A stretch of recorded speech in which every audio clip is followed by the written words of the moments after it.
Эл арасында бий алманын сыртымды түк каптагандыктан менден көбү жийиркенишет. Болбосо менин өлгөн адамды тирилте турган касиетим бар деп арман кылганы айтылып жүрөт. Өзү мактангандай, бул мөмөнүн кандай пайдасы бар чогуу таанышалы.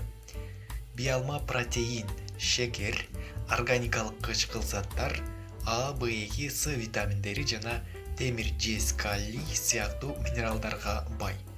Ал нерв системин бекемдеп, тамак сиңирүүнү жакшыртат.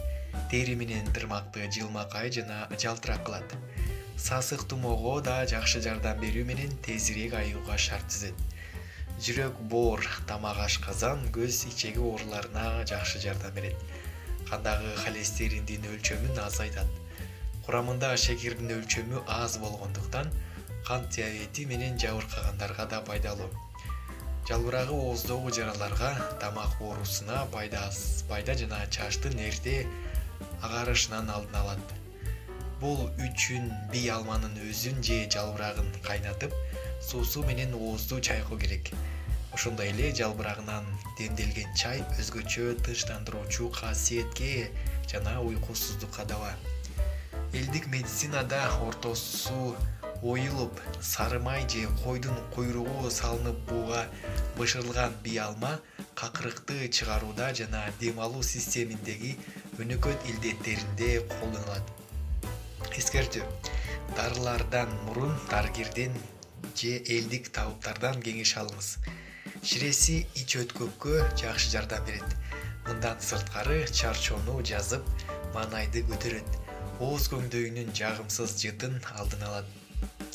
Танеги боек жасоодо, косметологияда жана медицинада дары-дармек жасоодо колдонулат.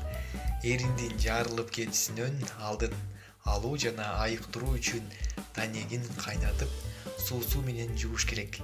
Кагып ооздогу жаралардын тез айыгуусуна жардам берет. Кабыгын кайнатып ичүү зара каналдарындагы сезгенүүнүн жакшыруусун тездетет. Гүлүн кайнатып ичүү бала эмизген энелердин сүтүн көбөйтөт. Жүрөккө жана баш ооруга жакшы. Эскертүү: бий алманы өнөкөт ич катуу, плеврит оорусу барлар жегенге болбойт. Ошондой эле бул мөмө үн каналдарын жаап, тамакты бууп коюу касиетине ээ. Болгондуктан ырчылар, мугалимдер жана ораторлор эл алдына чыгарда жегенден аба ойлоосу керек. Сыртындагы түгү аллергия жаратышы мүмкүн.